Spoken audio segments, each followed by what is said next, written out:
For centuries, the Roman Catholic Church has had a very firm rule. If you are a priest, you cannot get married. But there are actually some exceptions to the rule of celibacy, and Michelle Miller is here with a story that may surprise a few of you. Michelle, good morning. Good morning. Well, it certainly surprised me. A number of priests are living lives that are not very different from the family men in their own parishes.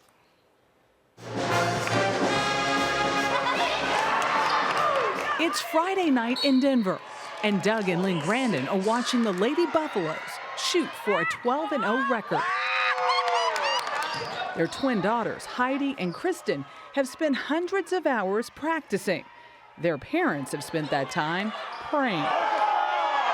That's because Doug, the father, while Paul encourages celibacy, is also Father Doug. When you tell people I'm married and I'm a Catholic priest, what's their reaction? well, they're usually surprised. Catholics themselves are surprised. And I talk about my wife and my family a lot. And I always have to say, do you know that I'm a married Catholic priest, before I say, I went to my kid's basketball game the other night, because that's a real shock. Married for 30 years, Doug has fathered 6 children and enjoyed a successful career as an Episcopal pastor in the Protestant church. But in 2003, he realized his calling was with the Catholic Church. The Catholic Church is the fullest expression of what Jesus meant Christianity to be. And I wanted to be a part of that. Pope John Paul II issued a little-known edict that said Protestant priests wishing to become Catholic should not break their marriage vows. It took 5 years of schooling and a blessing from Pope Benedict to make Father Doug one of 77 priests in the U.S. who have converted allegiance to the Vatican. When he comes home and he says to you, I want to convert, what was your reaction? I got very mad. And I said, look, how are we going to eat? I mean, I was really angry. So are you going to that game? That's because in giving up his Protestant ministry, Father Doug took a considerable pay cut. The Catholic Church hasn't quite figured out how much to pay a priest with a family. It's a good thing Lynn runs the Denver Diocese Respect Life office. She's the breadwinner now.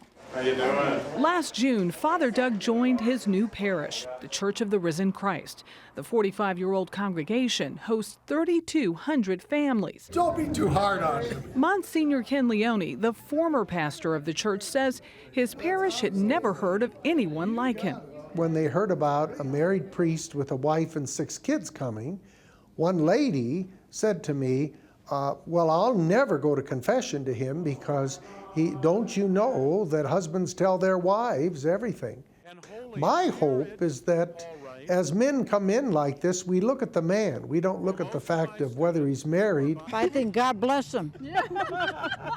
It's different. It's certainly, well, it's something, it's not the tradition that you grew up with. He comes with knowledge. He comes with an excitement. He comes with a wife. And it's fine.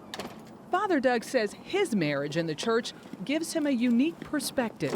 When they walk into that confessional and they're having a row with their wife and they know they're talking to you. He probably goes, I know. Yes? I understand them. And I can talk to them and I can counsel them outside the confessional. I do understand them, but I'm not here to say that a celibate priest couldn't do the same thing. Which begs the question, should all Catholic priests have the option to marry? The most we could say is that having married priests like us in the Latin Rite allows them to look and see how it would work if they wanted to change.